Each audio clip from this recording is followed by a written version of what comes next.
هێرشی کیمیایی بۆ سەردوما بارودۆخی سووریا و ناوچەکەی بردووەتە قۆناغێکی هەستیارتر و جیهان لە چاوەڕوانی هاتنە ئارای دۆخێکی نوێدایە کە پێدەچێت لە ئەنجامدانی هێرشی سەربازی بۆ سەر حکومەتی سووریا دەست پێ بکات. پێشتر دۆناڵد ترەمپی سەرۆکی ئەمریکا بە دڵنیاییەکی زۆرەوە باسی لەو هێرشە کردو وا لێکدرایەوە لە ماوەی 2 ڕۆژدا ئەنجام بدرێت، بەڵام دواتر کۆشکی سپی و پێنتاگۆن ڕایەنگەاند هێشتا بڕیاری کۆتایی لەو بارەوە نەدراوە. ترەمپ لە تویتێکدا بەبێ ڕەتکردنەوەی بیرۆکەی هێرشکردنە سەر سووریا ڕاگەیاند ئەو کاتی هێرشەکەی دیاری نەکردبوو، لەوانەیە هێرشەکە زۆر زوو ئەنجام بدرێت و لەوانەشە زۆر زوو ئەنجام نەدرێت. ئەو دواتریش ڕاگەیاند بەزووی لەگەڵ بەرپرسانی ئیدارەکەی سەبارەت بەو بابەتە کۆ دەبێتەوە و بڕیارێک دەردەکەن و دواتریش بڕیارەکە ڕادەگەیەنن. بۆچوونەکان سەبارەت بە پشتگیریکردن لەم هێرشە چاوەڕوان نەکراوە لە ئەوروپا جیاوازن. فەڕەنسا پشتگیری دەکات، بەڵام ئەڵمانیا سیارانەتر مامەڵە دەکات.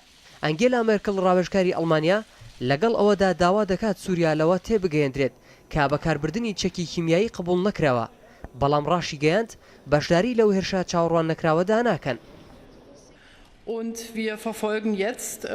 ئێمە بەدوەدا چوون بۆ ئەو شتانە دەکەین کە لە ئەمریکا و فەڕەنسەوە دەیان بیستین. من هەروەها قسەم لەگەڵ سەرۆکی فەڕەنسا کردووە. ئەڵمانیا بەشداری کردەی سەربازی چاوەڕوانکراو ناکات. دەمەوێت جارێکی دیکە ئەوە ڕوون بکەمەوە کە هیچ بڕیارێک نییە. بەڵام ئێمە دەبینین و پاڵپشتی ئەمە دەکەین کە هەموو شتێک بکرێت بۆ ناردنی ئاماژەیەک کە ئەم بەکارهێنانەی چەکە کیمیاییەکان قبول نەکراوە.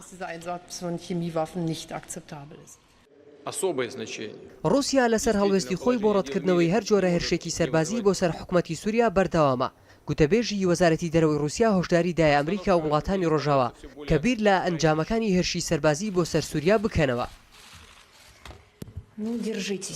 ئێمە بانگهێشتی هەموو ئەندامانی بەرپرسیاری کۆمەلگای نێودەوڵەتی دەکەین بیر بکەنەوە لە ئەنجامە ممکنەکانی وەها تۆمەتبارکردن، هەڕەشەکردنەکان و تەنانەت زیاتر کردەی پلاندانراون. هیچ کەس دەسەڵاتی بەسەرکردەکانی ڕۆژئاوا نەداوە تاوە کۆڕۆڵی جەندرمەی جیهان بگێڕن و لە هەمان کاتیشدا لێک کۆڵەرەوە، سکاڵاکار، دادوەر و جێبەجێکاریش بن.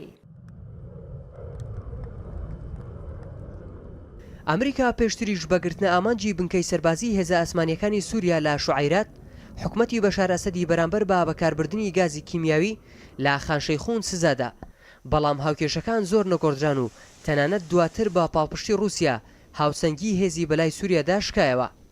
بۆ ئەم جارە هێشتا دیار نییە ئایا هێرشی چاوەڕوانکراوی ئەم جارە ئەگەر ببێتە ڕاستی هاوسەنگی هێز بە چ لایەکدا دەخات و دیاریش نییە کە رووسیا وەک جاری پێشوو بێدەنگ دەبێت یان کاردانەوەی دەبێت.